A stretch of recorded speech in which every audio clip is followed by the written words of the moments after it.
Hola, ¿qué tal? ¿Cómo se encuentran? Nosotros, la firma legal CIMA, nos encontramos muy honrados de estar con un candidato judicial que me voy a ahorrar la presentación y voy a permitir que su señoría se presente. Adelante, por favor. Muchísimas gracias, pues su servidor, soy Fermín Santiago Santiago, soy actualmente juez primero de distrito en el estado de Veracruz, con residencia aquí en Jalapa. Muchas gracias. Y bueno, esta presentación optamos como ciudadanía que la haga usted, tú, ¿cómo lo puedo llamar? Fermín Santiago Santiago, ¿está bien? Perfecto. Fermín, no hay ningún ¿Tú? problema. ¿Puedo Sí, llamarte así? claro, por Perfecto, supuesto. gracias.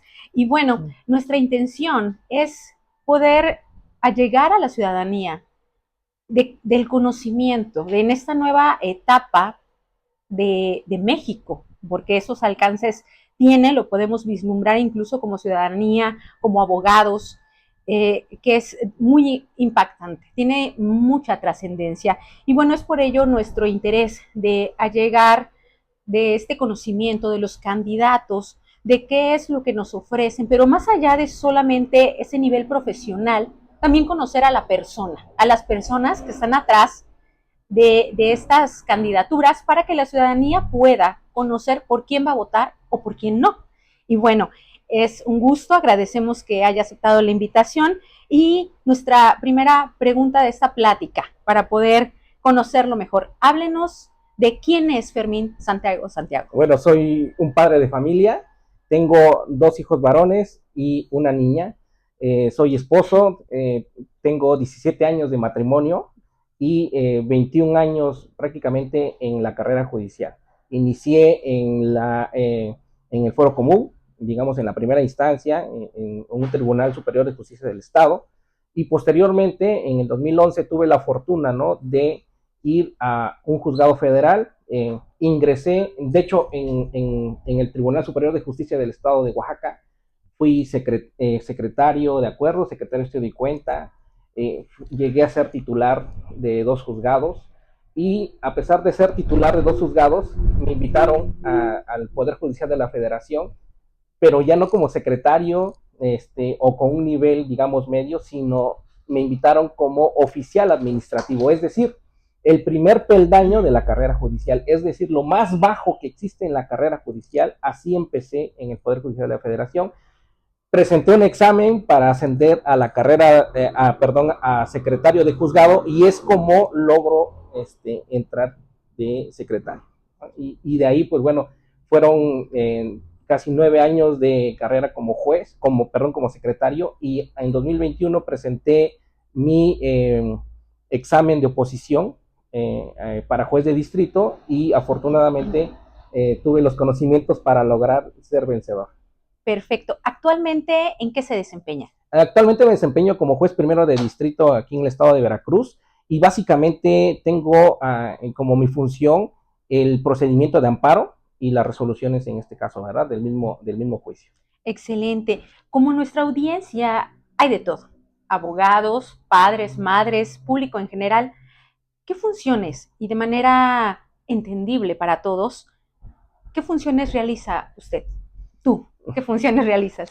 Bueno, pues hay funciones, prácticamente mi vida es en la vida jurisdiccional. Eh, Mi vida en la vida jurisdiccional prácticamente empieza a las 6 de la mañana, ¿no? Cuando no, ahorita que no estoy dando clases en la Universidad de Jalapa, pues ya no preparo mi clase a las 6:30, a las 5:30 de la mañana que me levantaba, y preparaba yo mi clase para irme a las 8 de la mañana, ¿no? Ahora me levanto a las 6 de la mañana, reviso expedientes todavía, a las 8 de la mañana estoy desayunando, y a las 9 estoy en el juzgado. Y de ahí a las 9, pues prácticamente termino a la 1 de la mañana. Es decir, casi los jueces federales dormimos 5 horas, ¿no? Eso es lo que, porque además tenemos que estudiar, tenemos que trabajar y hacer a veces nuestras funciones de padres, ¿no? Esa es la verdad es que es una labor muy titánica, porque en ocasiones he tenido los reclamos de algunos de mis hijos, en el que dicen, no fuiste a mi festival, no fuiste a esto, no fuiste al otro. Y sí, en efecto, no he ido a muchas actividades de ellos, porque tengo que desempeñar mi función como juez, ¿no? Claro, se entiende. Y a veces como público en general pensaríamos que un juez lo sabe todo, No. que no se puede equivocar. Y has referido a algo muy importante, que estudian. ¿Qué estudias y cuál es la finalidad de seguirse preparando? Como les digo a mis alumnos, cuando estás en el derecho, jamás puedes dejar de estudiar, jamás, ¿no? De hecho, hasta de broma y en serio les decía a mis alumnos de la Universidad de Jalapa, ustedes están bañando, pongan su canal de YouTube de Miguel Carbonell, de Roberto Niembro, de que ya lo dijo la Corte. Es decir, hay mucho que estudiar haciendo otras actividades. Por ejemplo, digo, hacen ejercicio, vayan escuchando pues, alguna actividad del derecho, ¿verdad? Porque eso implica que nos estamos nutriendo. Yo, por ejemplo, cuando voy a correr, que a veces es muy esporádicamente porque pues, a veces el tiempo no me lo permite, me gusta también el derecho fiscal y entonces voy estudiando o voy escuchando mis clases de derecho fiscal. Perfecto, hay que darse tiempo para todo. Para todo, y les digo a mis alumnos, antes de dormir, por favor, lean por lo menos una hora, ¿no? Una hora tienen que leer diario para que ustedes estén pues al corriente de todas las doctrinas, jurisprudencia, y eso sí, cuando era yo profesor aquí en la Universidad de Jalapa, una de las tareas todos los viernes era, los lunes, perdón, era qué jurisprudencia salió el viernes, ¿no? Esa era una de las tareas y incluso era una parte de un punto más o un punto menos. Muy bien, lo hacía participación, sí. Motivación ante todo. Así es. Qué bien. Y algo también muy interesante y que es la raíz de lo que ahora es Fermín. ¿Por qué estudiar Derecho? Es algo muy importante. Bueno, mi papá es taxista.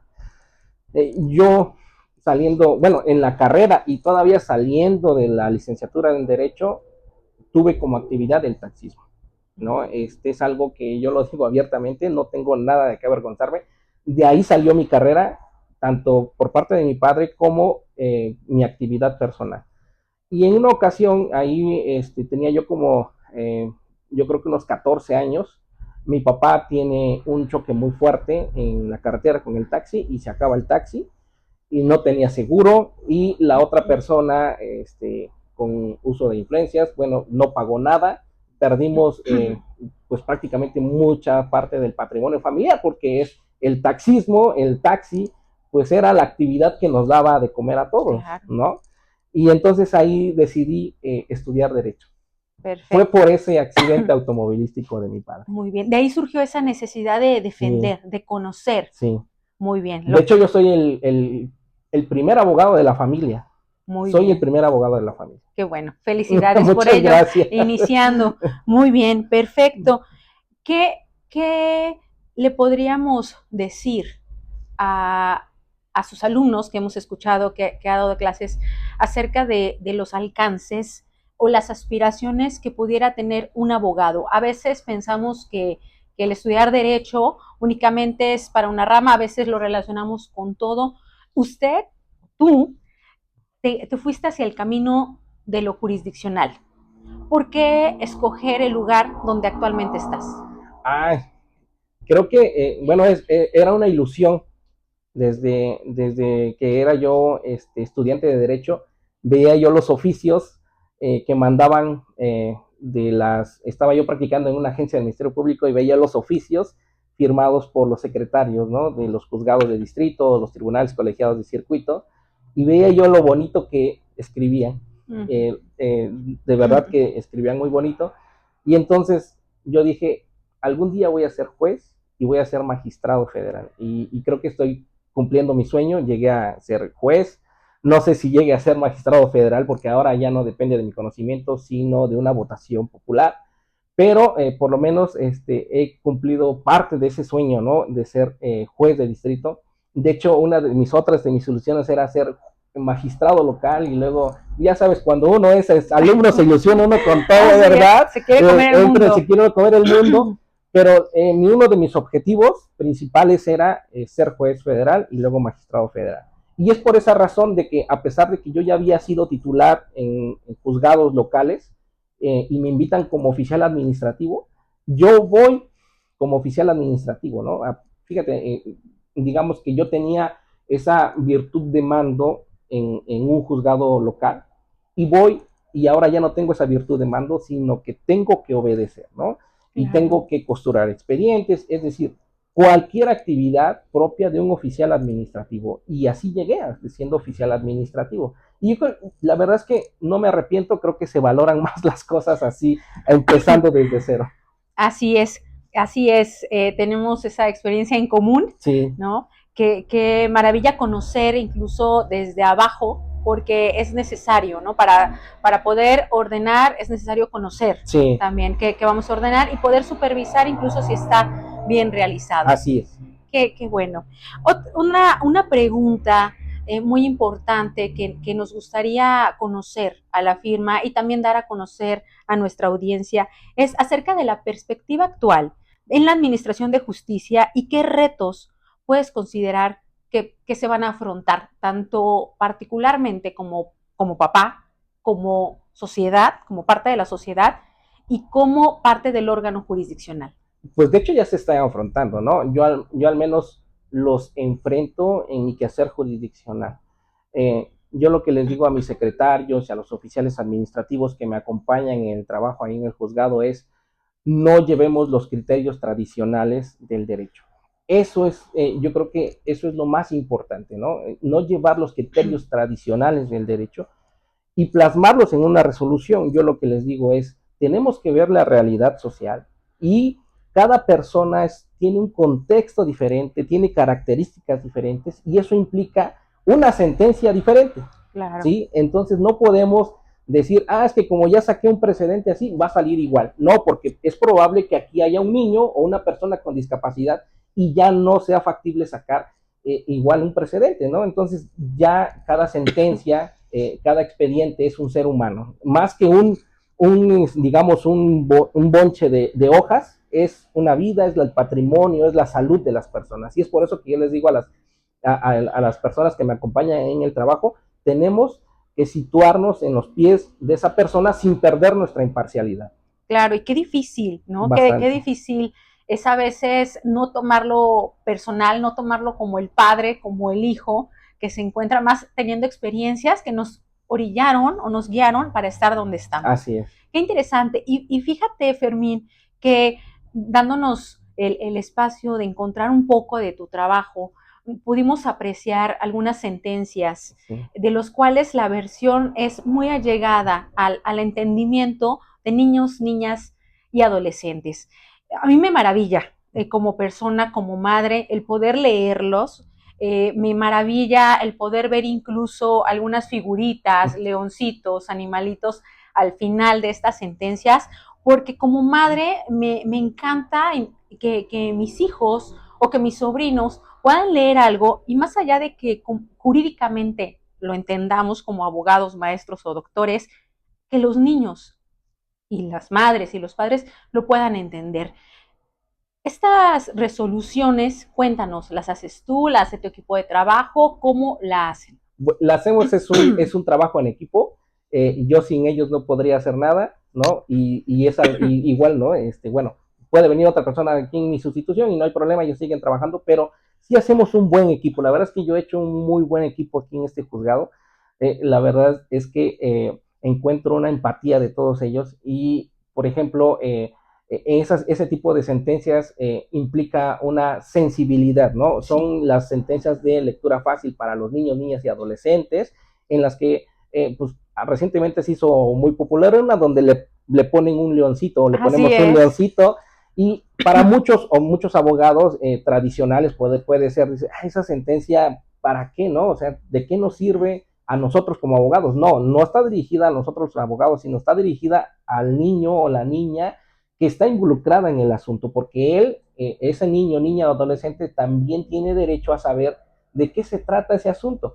Y le tenemos que explicar, no le vamos a explicar una sentencia tradicional como se hace en la sentencia de amparo, pero sí la vamos a tratar de explicar en términos muy sencillos, ¿no? Por ejemplo, si se trata del derecho a la salud, oye, te quiero hacer saber que estoy pendiente de tu salud, que tienes esto y que estoy haciendo lo posible para conseguir tu medicamento. Es decir, es un lenguaje tan sencillo, tan simple, que ellos puedan entender y comprender y que se está haciendo justicia por ellos.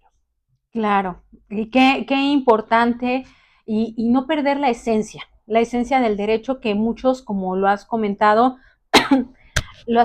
Fermín, que luego es muy tradicional y siempre es hecho así, se seguirá haciendo. Sin embargo, qué gran relevancia tiene el poder observar que la sociedad va avanzando, va Así es, evolucionando y con ello todo debe seguirlo. El así derecho, es, la medicina, la educación, todo va evolucionando y qué importante y qué gusto poder contar con personas que están al frente del órgano jurisdiccional y que no pierden esa calidad humana, porque no somos robots. no, Yo claro que siempre he no. dicho que si necesitáramos a figuras, personas o máquinas que pudieran resolver, bueno, sería así, pero no.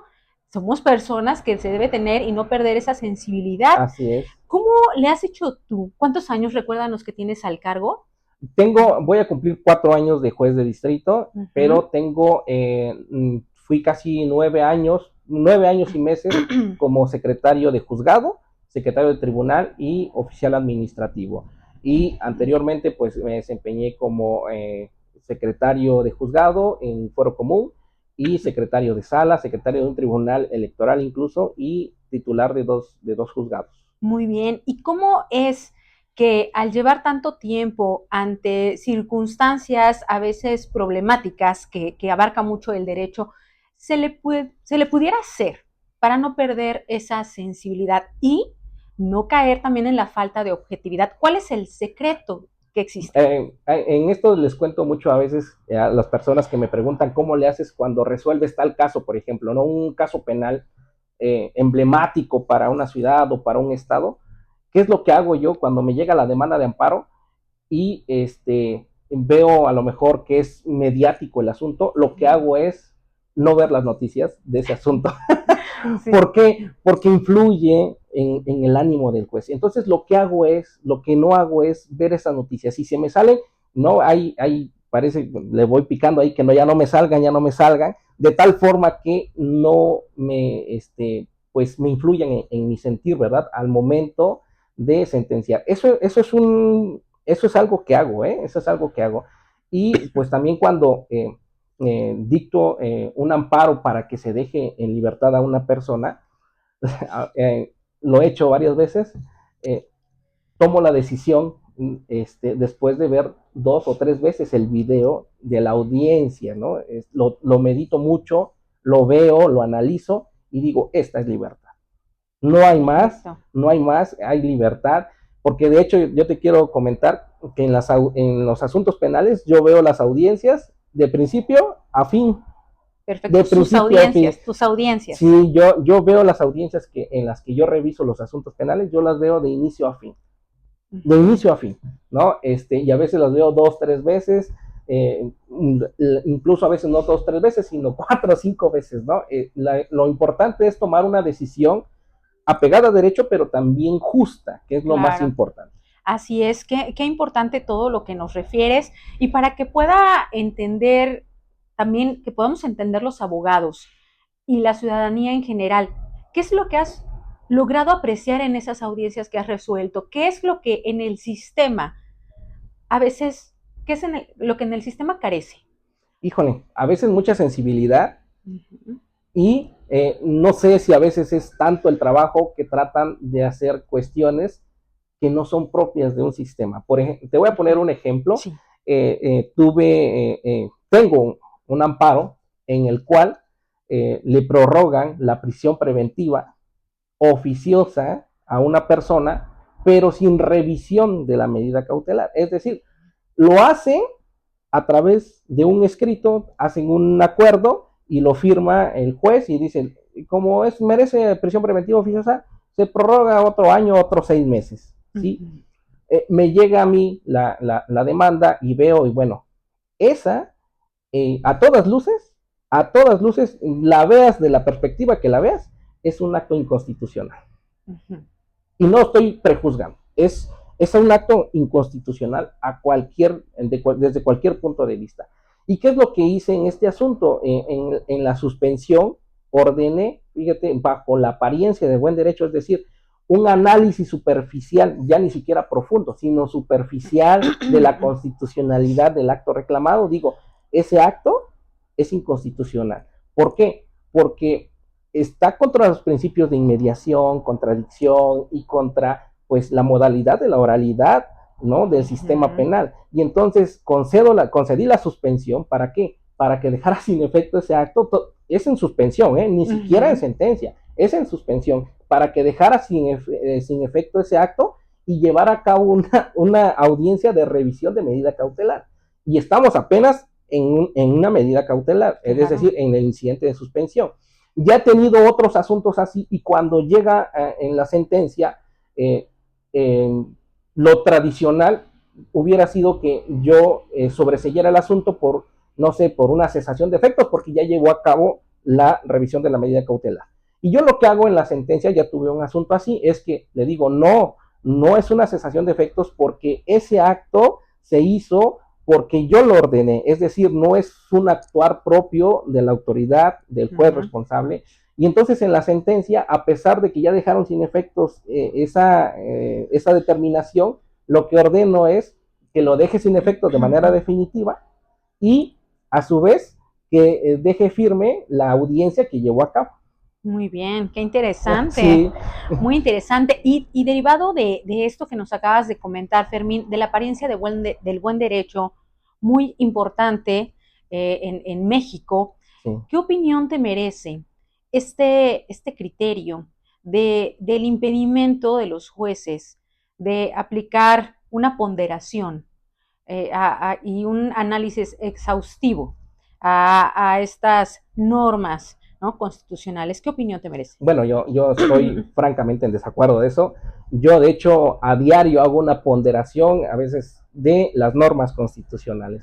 A veces hay normas constitucionales que en los hechos hay una norma constitucional que protege, por ejemplo, al papá, y hay una norma constitucional que protege al hijo.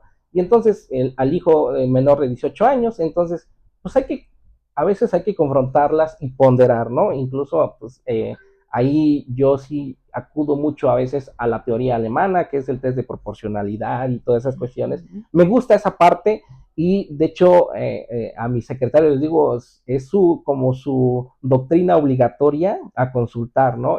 Tengo 5 libros que siempre, incluso hasta a mis alumnos les digo, estos son los 5 libros que necesito que estudien, ¿no? De hecho, en una ocasión emitimos una sentencia relacionada con la ley del tabaco. Y en esta ley del tabaco venían impugnando su constitucionalidad, y lo que hicimos precisamente, resolvimos el asunto bajo un test de proporcionalidad, y dijimos que la ley del tabaco era constitucional, que era apegada a la Constitución, ¿no? Pero lo hicimos bajo este enfoque. Muy bien, qué interesante. Y cuéntanos, Fermín, fíjate que en ocasiones, como abogados, mucha gente que desconoce mucho el tema del derecho se nos acerca y nos dice: Lic, ¿usted qué opina de esta reforma? Lic, ¿verdad que es mejor que ahora votemos por los jueces? Pero a veces piensan que el juez es uno, los jueces, ¿no? No conocen esta diferencia. Ahorita, actualmente, el grupo CIMA se ocupa de estas preocupaciones de la ciudadanía, y queremos, pues, dar a conocer, ¿no? ¿Qué le podrías decir tú, Fermín, a la ciudadanía de la diferencia de los jueces? Vamos a hacerlo en versión niñas, niños y adolescentes. Sí. ¿Qué categorías hay para que la gente, cuando vaya a votar, sepa diferenciar y no diga, pues es que voy a votar por los mismos, ¿y para qué muchos? ¿Qué les podrías decir? La verdad es que hay jueces malos y hay jueces buenos. Y ahorita hay jueces buenos y hay jueces malos. Y después de la reforma va a haber jueces buenos y tal vez más jueces malos, o tal vez más jueces buenos, pero no creo, ¿no? La verdad es que para ser juez es muy difícil, y para ser un buen juez es todavía más complicado. Y yo también esto les digo a mis alumnos, son 5 principios los que tenemos que tener los jueces. Primero es el conocimiento, y creo que eso lo hemos pasado a través de ese concurso de oposición, y que es muy, muy complicado pasarlo. Y créeme que luego me dicen, ¿cuánto estudiaste? ¿Cuánto tiempo estudiaste para el examen? No, le digo, si Si tú quieres estudiar cuando sale la convocatoria del concurso para juez, ya lo reprobaste. En realidad yo, cuando me preguntan qué tiempo estudiaste para ser juez, te puedo decir que 8 años para ser juez. 8 años para ser juez de manera muy constante, decidida. De hecho, yo cuando era oficial administrativo, me dije, aquí voy a ser juez, ¿no? Aquí voy a ser juez. En 10 años tengo que ser juez. Incumplí esa promesa porque llegué en 9 años, 9 años y tanto. Te adelantaste. Me adelanté, pero además de ese conocimiento tenemos que tener mucho valor, mucho valor. ¿Para qué el valor? Porque el valor a veces tomamos decisiones impopulares. ¿Qué cosa quiere decir eso? Que a veces tenemos que dejar libre a una persona respecto de quien no hay datos de prueba para dejarla presa, ¿no? Y a veces eso es muy impopular hacia un sector de la sociedad o muchos sectores de la sociedad que piensan que los jueces somos los que liberamos a las personas delincuentes, ¿verdad? Porque ni siquiera podemos decir que son delincuentes porque claro, en mi etapa todavía que conozco, pues ni siquiera hay una sentencia. Pero muchos sectores de la sociedad piensan que es nuestra culpa de liberar delincuentes. Y no es eso, sino que a veces no se recabó, no se integró la carpeta de investigación de manera correcta, y eso que provoca que no haya datos de pruebas suficientes. O a veces hay los datos de pruebas suficientes para determinar que esa persona ni siquiera fue. Claro. Ni siquiera fue. Yo te puedo poner un ejemplo de este valor. Una persona hace 2 meses, me parece, firmé una sentencia en la cual a una madre de familia se le acusaba por el homicidio de quien era su cónyuge y decían que era el autor intelectual de haberlo mandado a matar. Lo cierto es que no había datos de prueba de eso y además la persona que testificaba en su contra decía, lo ponían como un testigo protegido. ¿Y por qué lo ponían como testigo protegido?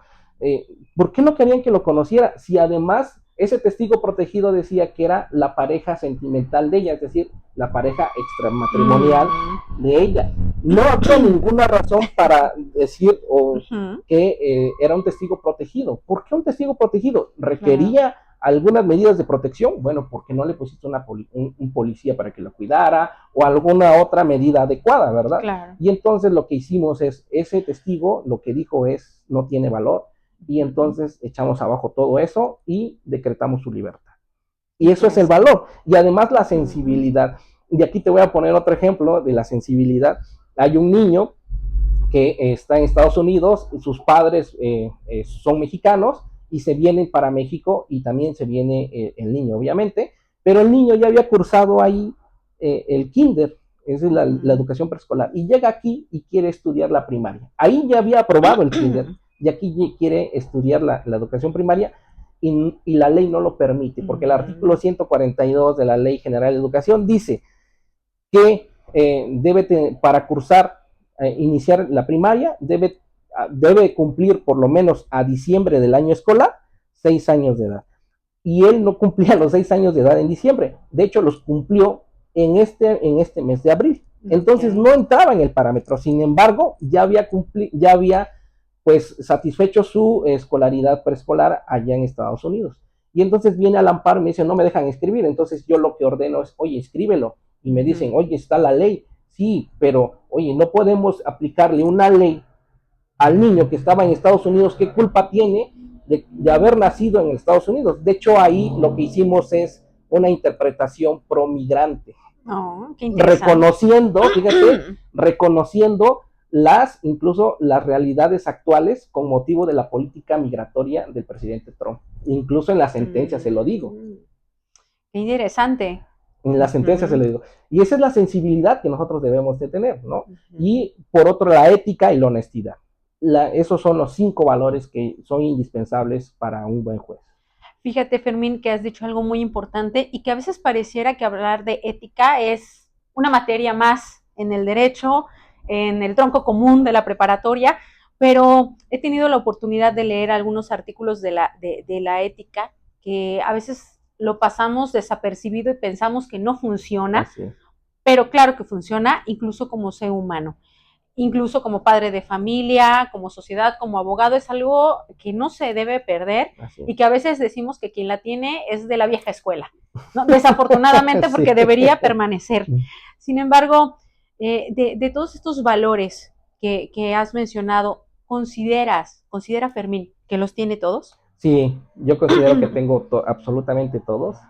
Los 5 valores, creo que no es por halagarme, pero creo que sí he tenido algunas sentencias trascendentes en la sociedad, ¿no? Perfecto. Aquí, tanto jalapeña, veracruzana, e incluso te puedo decir, en este camino como juez de distrito, y hoy temprano también comentaba esta sentencia, que las sentencias cambian realidades e impactan a sociedades. Y te voy a contar este asunto. Resulta que una niña tiene autismo y cuando queman pirotecnia le dan muchos ataques nerviosos, ¿no?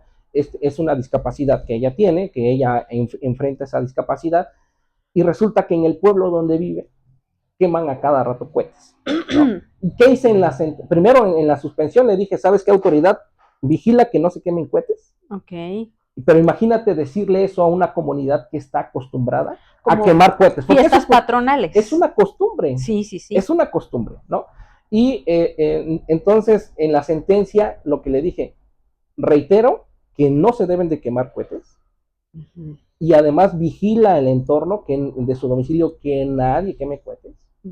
Y 3, vamos a hacer una campaña de sensibilización a la sociedad de esa comunidad para que entienda y comprenda que la sociedad no se debe adaptar la niña no se debe adaptar a la sociedad, es decir, acostumbrarse a los cohetes, sino que la sociedad debe adaptarse a las necesidades de la discapacidad de la niña, ¿no? De hecho, la discapacidad, conforme a las nuevas teorías, la discapacidad no es una enfermedad, no es que ella tenga una discapacidad, nosotros hacemos esa discapacidad con nuestras propias actividades, ¿no? Así es, y fíjate, Fermín, qué importante todo lo que mencionas, porque efectivamente ahí observo 2 puntos muy importantes, así a grandes rasgos, tanto esto que refieres de que no se evidencia una discapacidad, sino hasta toparse con pared en la sociedad, desde que no tenemos las rampas para personas con silla de ruedas, desde que para ir a tocar una puerta del baño público no existe los elementos necesarios para que cualquier persona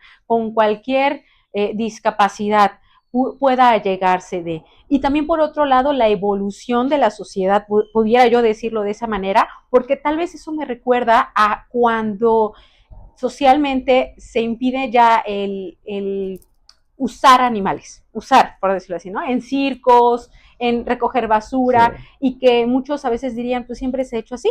Y en el mismo sentido, la pirotecnia, que también ha habido, pues, estudios que establecen incluso los riesgos que existen, porque qué importante es hacer un ejercicio de ponderación como juez, de poder decir, bueno, vamos a adecuar la sociedad a esta persona, pero no es sin pensar en la sociedad, es porque también genera un beneficio para todos, ¿no? Y qué importante es también, y platícame en este caso que nos has comentado, si tuviste la oportunidad de explicar también por qué.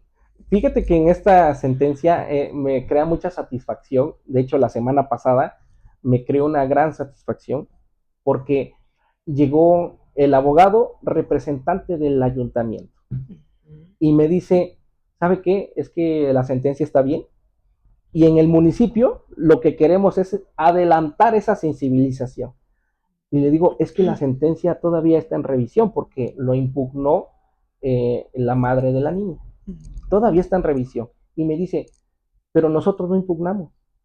Y entonces lo que queremos es adelantar esa sensibilización. Y me sorprendió cómo las autoridades, y es por eso te digo que cómo impacta en una sociedad. Claro. Dice, queremos que usted vaya y dé una plática para que empecemos con esa sensibilización de la sociedad de que los cohetes son malos para la niña. Y a mí me dio mucho gusto que la autoridad, fíjate, municipal, fuera y me dijera, o el representante de la autoridad fuera y me dijera, oye, necesito que vayas y expliques la sentencia porque consideramos que está bien.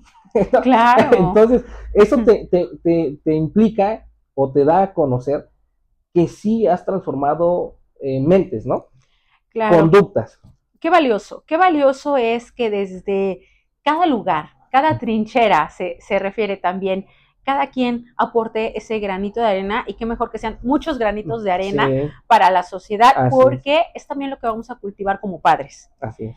Estos valores que nos has dicho, Fermín, ¿consideras pertinente, idóneos, necesarios o que solo algunos deberían tener los candidatos que actualmente tenemos? Deben tenerlo todos, ¿no? Desafortunadamente no todos la tienen, ¿no? Para empezar, digo, no sé, pero una calificación de 8 no hace que conozcas el sistema judicial, no hace que conozcas el derecho, no hace que conozcas el sistema de justicia, no hace que conozcas cómo aplicar el derecho apegado a la Constitución, a las leyes, pero a la vez ser un juez justo. Claro. Una calificación no define eso. Así ¿No? es. ¿Cómo se obtienen estos valores, estos 5 puntos que nos has dicho? ¿Cómo se obtienen? Estudiando, definitivamente no. ¿De qué manera? Estudiando y también a través de nuestros maestros, ¿no? Y yo agradezco a muchos maestros. Por ejemplo, yo tuve como maestro a un magistrado local civil y me decía, y yo desde que era estudiante del externo, yo quiero ser juez. Y yo quiero ser juez federal, le decía yo a mi magistrado, ¿no? Y me decía, oye, qué gusto que me digas pues, tus ilusiones. Y me decía algo muy importante sobre el valor. Me decía, no es malo que los jueces tengan presiones políticas de sectores, ya sea precisamente no sé, de las instituciones o de los poderes fácticos. No, eso no es malo. Lo malo es que el juez se venza ante esas presiones, ¿no? Y yo creo que eso es muy importante. Claro. No dejarnos vencer por las presiones, ¿sí? No dejarnos vencer por esas presiones. Qué interesante. ¿Cómo no dejarse vencer? Bueno, por ejemplo, uno de mis métodos es no veo, ¿no? Cuando tengo un asunto, no veo las cuestiones periodísticas, no las veo. Otra cosa es me centro únicamente en lo que está en la audiencia y sobre eso lo hago, ¿no? Y ya cuando determino tiene que ser libertad o bien tiene que quedarse en la cárcel, ¿no? Tiene que quedarse sujeto a proceso, pues es una decisión que tú debes de meditarla muy bien porque se trata ya de la vida de las personas o también de la justicia de las víctimas, ¿verdad? Claro. Entonces, pero tampoco no por el hecho de decir que las personas necesitan una justicia, vamos a dejar a una persona sujeta a proceso por el simple hecho de que a lo mejor lo acusaron, ¿no? Necesita haber datos de prueba fehacientes, ¿no? De que efectivamente ella fue la persona que lo cometió o lo mandó a hacer, ¿no? Por ejemplo, en este caso de la persona que era una mamá que pues mandó, según esto, a privar de la vida a su cónyuge, yo advertí que no habían datos de prueba, entonces yo ordené su libertad.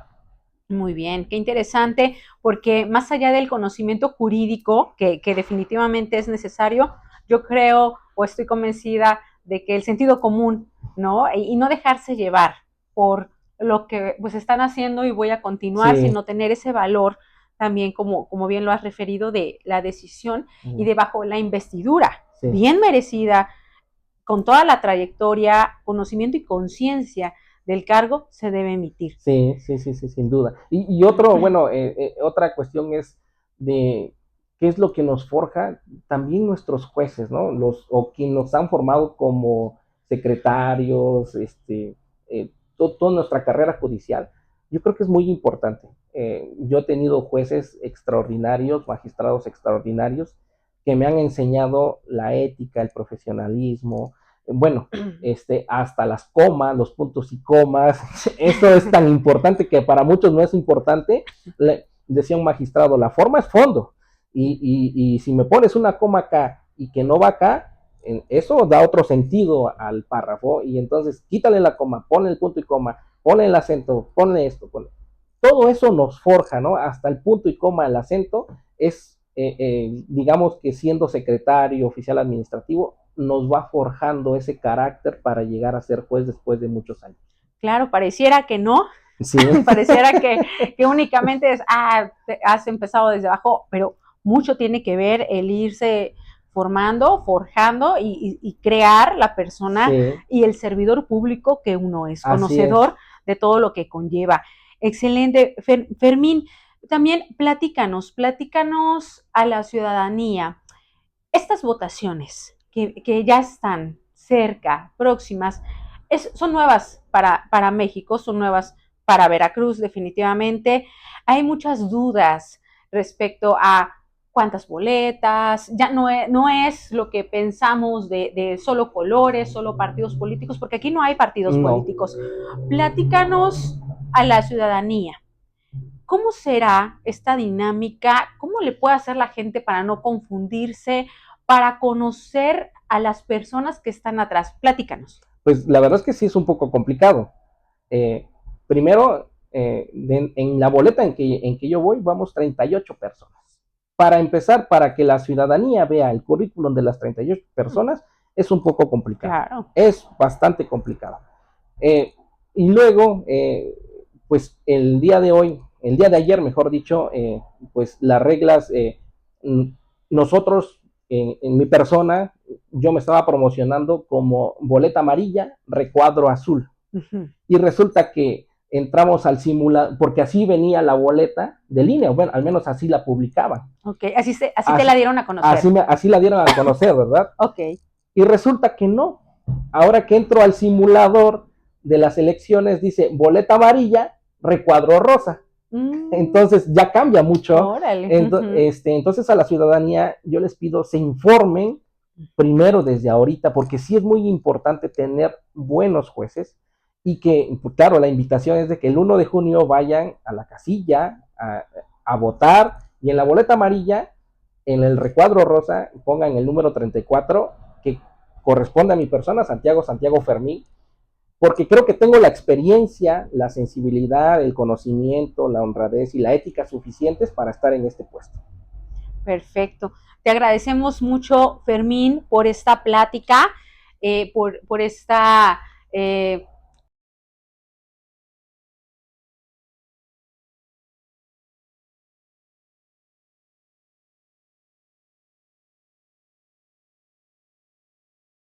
conlleva a ser tanto el juez que eres como la persona que eres y cómo has llegado a estar. Muchas Te agradecemos gracias. muchísimo. No, al contrario, el agradecimiento es de aquí para allá, a ustedes, a la firma legal, por ese interés, ¿verdad?, de que nos conozcan a los jueces que estamos en funciones y seguramente va a haber otros candidatos que no están en funciones, pero que pueda la ciudadanía ver, ¿no?, nuestra experiencia a través de sus redes, a través de ustedes. Gracias. ¿Algo que quisieras externar a nuestra audiencia? Pues por último, pues que en el día 1 de junio acudan a la casilla en la boleta amarilla, recuadro rosa, anoten el número 34, que es el juez de experiencia. Muchas gracias. Gracias, Fermín. Y bueno, esperamos que les haya agradado esta plática que tuvimos con Fermín Santiago.